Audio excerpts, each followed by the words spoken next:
Parabéns pela vitória. Primeira pergunta do Gabriel Reis, canal Paparazzo Rubro Negro. Boa noite, Rogério. A que você atribui o fato de, ao longo da temporada, o time do Flamengo sempre ter uma queda muito grande de rendimento no segundo tempo?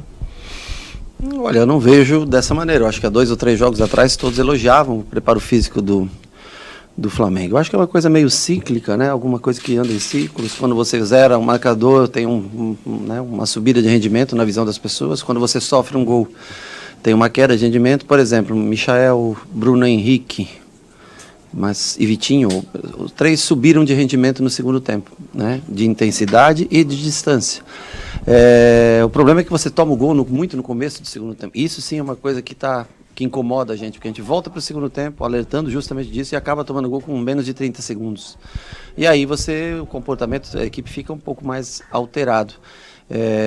E normalmente quando você começa a correr mais de forma errada, é onde você começa a sentir um pouco mais de desgaste. E primeiro que é natural que também, em determinados momentos, o cansaço vai batendo. Nós temos esses jogadores que estão iniciando os jogos consecutivos, já é o 4º ou 5º jogo que a gente joga com praticamente o mesmo time. E isso vai fazendo, são um intervalo de 3 dias, 4 dias. Isso vai fazendo com que os atletas sintam um pouco mais de cansaço. Mas muitos subiram a intensidade no segundo tempo. Mauro Santana, canal do Mauro Santana, boa noite. Hoje o banco tinha 3 zagueiros, 3 volantes e apenas o Muniz de atacante. Por que esta composição da relação de suplentes? Bom, eu trouxe todo mundo que eu tinha disponível para o jogo. Acho que não ficou ninguém fora da lista que eu tinha, né? Tem mais 3 jogadores de frente que estão na seleção do Uruguai, na seleção brasileira, 2 deles, né? Além do Isla, que é um jogador de defesa, de lado, na seleção chilena. Mas do que eu trabalhei a semana toda, tinha o Max ainda, que era uma opção, né? Que vem entrando nessa posição. Tenho treinado o Thiago Maia para tentar jogar pelo lado direito. Mas, assim, eu trouxe todos que eu tinha disponíveis para o jogo de hoje. Esse é todo mundo que tinha. Fred Uber, GE. Boa noite. Michael tem tido a sequência que tanto desejava, mas oscila bastante e muitas vezes faz escolhas erradas na execução das jogadas. Qual sua avaliação sobre o papel dele no time? Olha, o Michael é um jogador que colabora muito na recomposição, é um jogador que o Flamengo investiu bastante dinheiro no Michael quando o trouxe. Deve ter visto coisas boas no Michael. E nós estamos tentando colocá-lo para jogar, ganhar confiança, ter essa decisão de 1 contra 1 no final, que é o ponto forte dele, justamente, é quando ele sai no mano a mano contra o lateral, ou no caso hoje, muitas vezes, contra o terceiro zagueiro, né, do Fortaleza. A tomada de decisão dele é algo que precisa ser melhorado, mas ele tem colaborado bastante. Eu sei que talvez hoje as pessoas, e até eu pensei em determinado momento, né, em entrar, por exemplo, com Pedro e Muniz, né, eu acho que seria uma das possibilidades, e botar Bruno Henrique para fazer a função do Michael, por exemplo. Era uma única possibilidade que teria, uma única variação. Mas eu fico feliz de ter escolhido o Bruno Henrique para estar perto do gol, porque foi ele que fez os 2 gols. Se ele estivesse acompanhando o lateral até lá embaixo, com certeza ele não estaria naquele momento para fazer o gol aonde ele se encontrou. E Muniz e Pedro são ótimos jogadores, são 9s. Eles não têm a velocidade como tem o Bruno Henrique para puxar os contra-ataques, né? Então, assim, eu preferi usar o Michael para acompanhar o corredor, colaborar na recomposição, e ter o Bruno Henrique, que é um jogador fundamental e que sempre costumou jogar por dentro, né? Quando jogava muito com o Gabriel, sempre por dentro, mais próximo do gol. Fico feliz da escolha ter sido feita e ele ter conseguido fazer esses 2 gols, né? A partir do momento que o Pedro cansou, ele já vinha com Covid, vinha algum tempo parado, aí nós resolvemos colocar o Muniz para fazer essa parceria com o Bruno Henrique. Letícia Marques, coluna do Fla. Boa noite, Rogério Ceni. Desde que o Flamengo passou a ter desfalques por conta da Copa América eliminatórias, Bruno Henrique passou a atuar mais centralizado e subiu a média de gols. Quando os atletas retornarem, esse posicionamento deve ser mantido ou alterado? Aí é algo que nós vamos estudar, vamos ver também como cada um retorna, né? Lembrando que o Arrascaeta também teve Covid, perda de peso. Vamos ver como volta o Gabriel, como volta o Everton da seleção. Mas ainda nós temos uma batalha muito grande ainda. Nós temos acho que 4 ou 5 jogos para fazer, se tudo correr normal, que o Brasil chega à final, né? nós temos era 4, 5 jogos para fazer sem esses jogadores, né? E as alternativas, elas são pequenas para fazer as trocas, né? Nós não temos muitas alternativas hoje sem Gabriel, sem Arrascaeta e sem Everton Ribeiro para fazer trocas no setor ofensivo. Eu gosto muito do Bruno Henrique por dentro, acho que ele se destaca muito quando ele joga por dentro, não só pelos 2 gols de hoje, como outros gols que ele já fez nesse período em que ele, eu acho que até chama mais a responsabilidade para si, né? Gosto muito da função que ele vem executando no momento. Pedro Henrique Torre, ESPN, boa noite, Rogério. O gol sofrido hoje foi com 15 segundos do segundo tempo e parece ter condicionado bastante o andamento da partida. Sim. Como tentar resolver essa questão para o futuro? Seria desconcentração pela vantagem? Olha, eu acho que não, porque a gente, na entrada do túnel, nós nos reunimos, atenção no começo do segundo tempo. Então, assim, eu não tenho uma lógica para te explicar. Nós, talvez possa ser uma perda de foco momentânea no começo do segundo tempo. E aí acontece o gol, eu acho que o gol influenciou diretamente no rendimento da equipe logo naqueles primeiros minutos, principalmente após o gol. Depois nós tivemos as nossas oportunidades de fazer, aliás, bem claras, né, com o Gerson, com o Bruno Henrique, bola na trave, depois no rebote, Mateuzinho chutando a bola, o zagueiro tirando em cima da linha. Mas foi um jogo muito físico, muito pesado.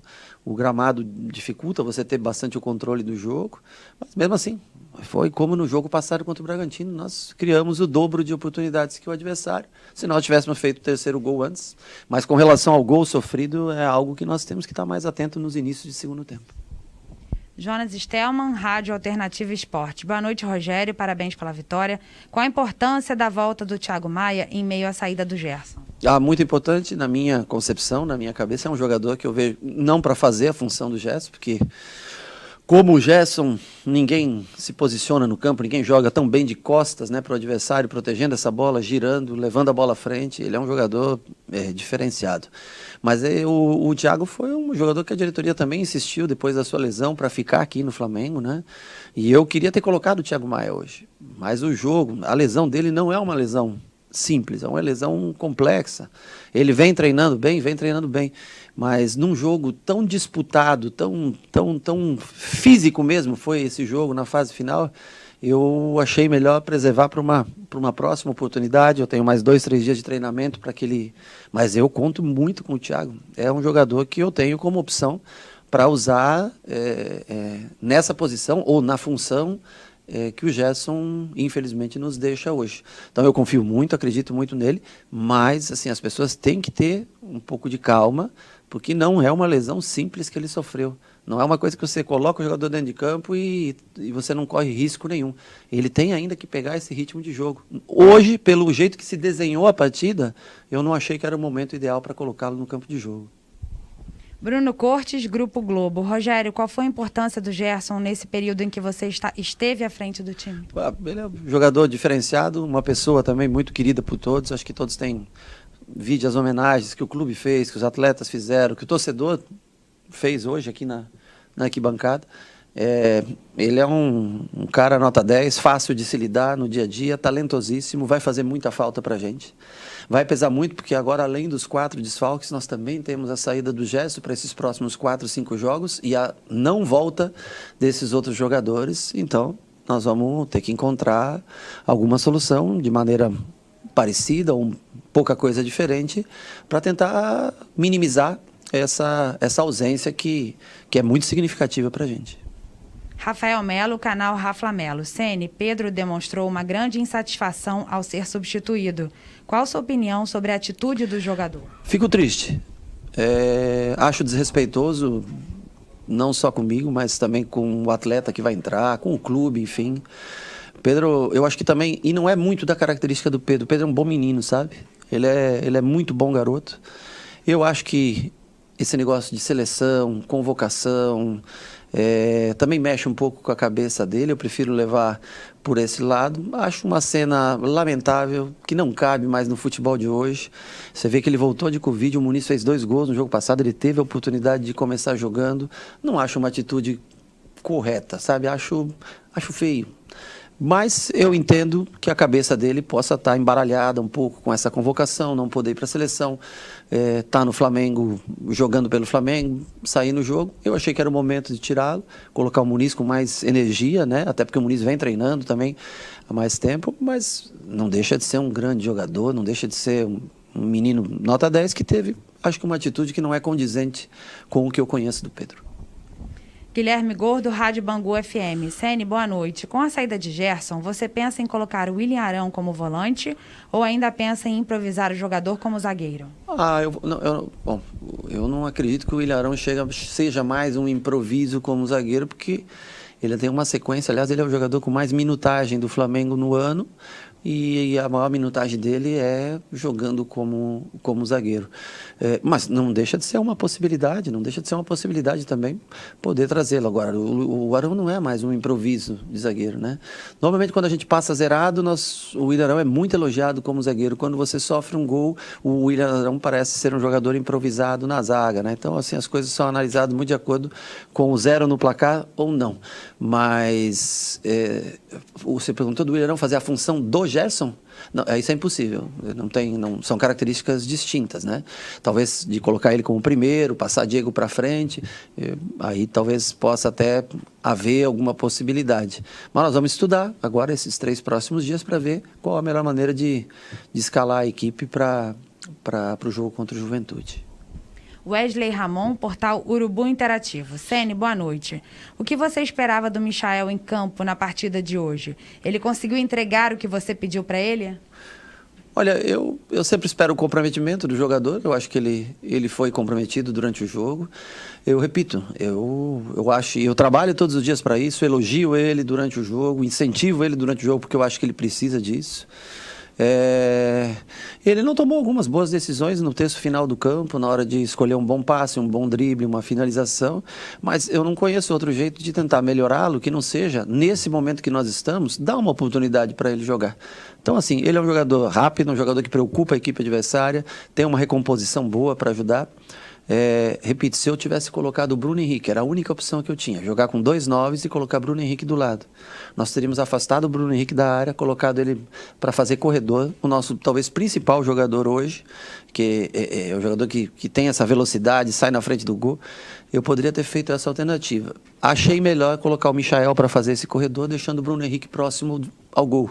O Bruno Henrique fez 2 gols. Eu acho que, assim, a escolha, ao menos olhando de maneira rápida e imediata, foi uma escolha bem feita. Gustavo, canal Gustavo Henrique dando choque. Ceni, você vem conversando sobre reforços com a diretoria? Faz tempo, a gente sempre conversa. O clube, alguns meses atrás, passava por um momento muito, não digo delicado, mas sem, acho que a condição, sem o poder aquisitivo para ter novos jogadores. Nós passamos alguns nomes, eles estão estudando, estão tentando. Sei que a janela volta, né, agora no dia 1º de agosto. Infelizmente, durante esse período, agora que é o período que a gente mais precisava, nós não tivemos a condição de trazer nenhum jogador para que a gente tivesse mais opções, como foi falado, né? 3 zagueiros, 3 volantes e só um atacante no banco. Então nós estamos tentando, né? Os jogadores também estão se sacrificando muitos de frente, porque eles começam o jogo praticamente os mesmos jogadores, porque eu tenho mais os garotos da base para fazer as substituições e às vezes eles não estão prontos ainda. Jogadores de 18 anos, como o Rian, como o Vetton, enfim, que a gente está trazendo para treinar, para tentar ganhar um pouco de experiência, para um jogo onde tiver um pouco mais folgado, como foi o jogo do Curitiba, poder colocar esses garotos dentro do campo, né? Mas eu sempre converso com o Marcos, com o Bruno. Não são muitos. Eu acho que nós precisamos de um bom jogador, 2 bons jogadores no máximo, para tentar, junto com o elenco que a gente tem, quando está na sua totalidade é muito forte, para fazer o Flamengo competitivo em 2 ou as 3 competições para a gente tentar brigar. Última pergunta do Gilmar Machado, Opinião Play. Para qual setor do campo você pediu ou pediria reforços à diretoria? Eu passo diretamente para eles. Eu acho que eles ficam mais confortáveis em falar. Eu já fiz as minhas observações sobre o elenco, o que eu penso, o que eu acho, aonde na ausência de determinado jogador, aonde falta um jogador para a gente, né? E passo para eles. Eu acho que fica melhor dessa maneira. Obrigada, Rogério. Boa noite para você.